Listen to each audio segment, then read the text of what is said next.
Thank you so much for taking some time to talk with us. Absolutely, I'm happy to. Yeah, we're in the home stretch. How are you feeling heading into Election Day? I feel good. We just came in from Houston. We were at TSU and University of Houston. We're here in Austin, which will probably be the last time I get to be here. And really kind of feeling overwhelmed with gratitude for the way that we've been supported in this community. Every time we've showed up, people have turned out. I was seeing pictures from outside of University of Texas at Austin today, people in line 2 hours deep in order to cast that ballot. So, everything's on the line in this election. A woman's right to choose, a kid's right to survive the school year without being shot in their classroom, our right to come together as a people, as a state, without being defined and divided by our differences. And we want to make sure that we win. And the people in Austin are doing the work to make sure that we win. So I feel really good coming back here.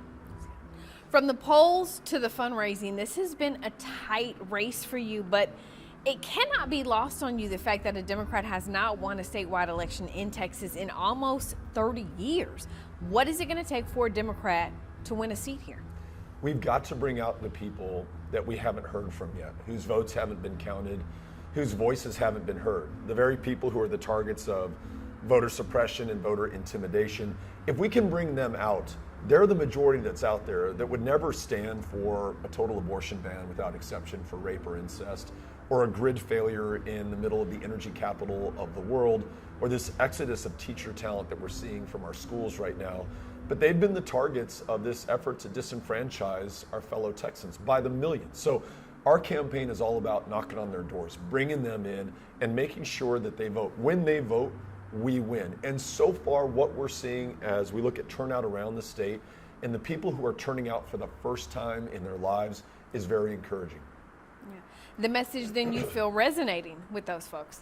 Absolutely. And it's also helped by our current governor. I mean, after 8 years of Greg Abbott, you have some of the highest property taxes in the country, some of the highest utility bills anywhere. You have him as the major driver of inflation. Homicides up 50% after he ignored advice from law enforcement and signed permitless carry into law. We lead the nation in school shootings, gun violence, the leading cause of death for children and teenagers. None of us are okay with this, and all of us want some kind of change. And those who will be voting in this election, either they voted early or they'll vote Tuesday on Election Day, I believe they're going to be voting for change. Governor Greg Abbott has spent his time painting you as being wrong for Texas, attacking some of your policies, and chief among them, the border, saying that you want open borders. He's spreading, that sort of message about your policy. What do you say to that? It's interesting. He's been the governor of the state of Texas for 8 years. So what we have on the border right now, these stunts of busing migrants to Washington or Chicago, more encounters at the border after Operation Lone Star and $4 billion of Texas taxpayer money spent than before Operation Lone Star. This is all on him. What I want to do as a resident of the border, who with my wife Amy is raising our 3 kids on the border, is to make sure that we have solutions. Things like a Texas-based guest worker program, so that if you want to come to this country, you've got to follow the law. And our laws are going to follow our values, our interests, and our economic needs as well. We are a state of immigrants. We understand this issue better than anyone else. It's time that we started to lead on it. And when we vote for change on November 8th, we'll have somebody who will lead on it. One of the other things he's doing throughout this campaign and some of the ads is just aligning you with President Joe Biden, saying that your stances are his stances.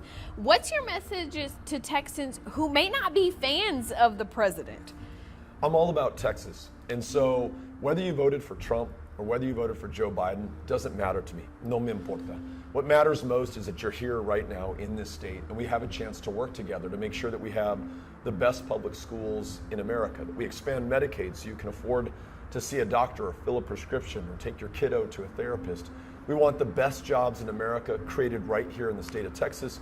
And we want to restore every woman's right to make her own decisions about her own body and her own future. On that much, the people of Texas, regardless of who they like for president, can agree. And that's the way I'm going to bring this deeply divided state to make sure that we do things that are big, that are in our common interests, and that are found on the common ground right in front of us. Yeah. Throughout your campaign, and even just now, you're talking about some of the things that you want to do if you are elected governor of this state.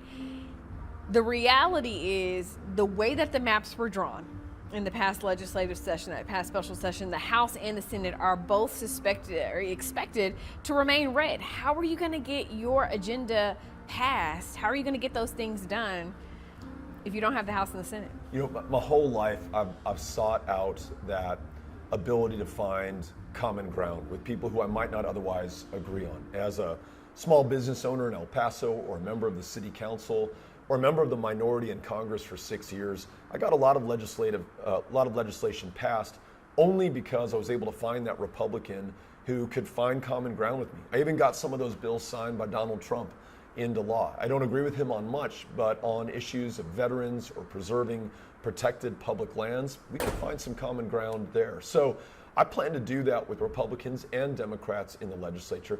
And I'm going to begin with the things that we actually agree on: world-class public schools, Medicaid expansion, and investment in our communities so we attract better and higher paying jobs to Texas. What's the top priority, though, if you become governor? After 8 years of Abbott, there are so many. I mean, we've got to fix this grid before we go into the next winter. It's not ready for the next time temperatures plunge in Texas.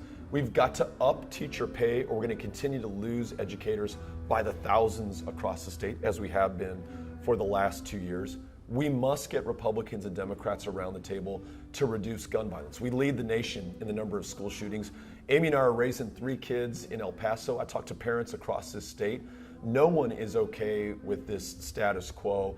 And so raising the minimum age of purchase to 21 for an AR-15, or implementing a red flag law or universal background check, I think we can get people around the table to agree on that much. That would be a great start for us as we move on to some of these bigger things, like expanding Medicaid in the state of Texas, making marijuana legal, and doing other things that are going to be in the best interests of every Texan.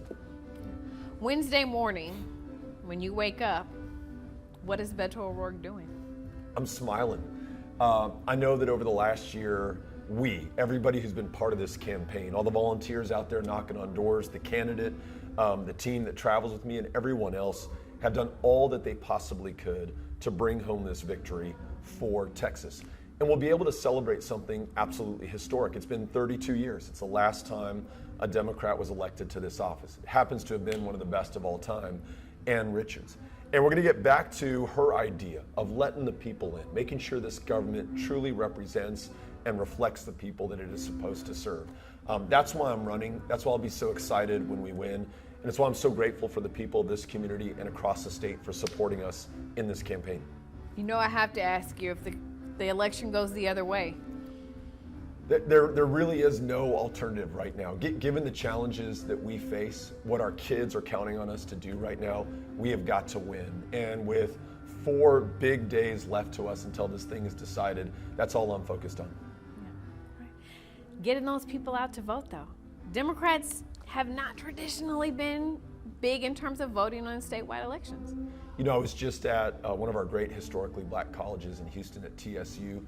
People were fired up to vote there. At the University of Houston, today at the University of Texas at Austin, the line wrapped around the block 2 hours deep. So folks are getting after it. They sense, they feel the urgency of this moment. They know that history is calling, and we have got to come through right now. We cannot be found wanting. Not only is it for our generation, but it's for those who follow us, our kids and grandkids down the line. They don't get a vote or a voice in this election, but through the actions that we take right now. That'll be my message over the next 4 days as we come into November 8th, where I will be traveling the entire state on that day, coming back to El Paso to celebrate this campaign and our victory, and to thank everybody who made it possible. Mr. O'Rourke, we thank you for your time. Thank you. Appreciate it.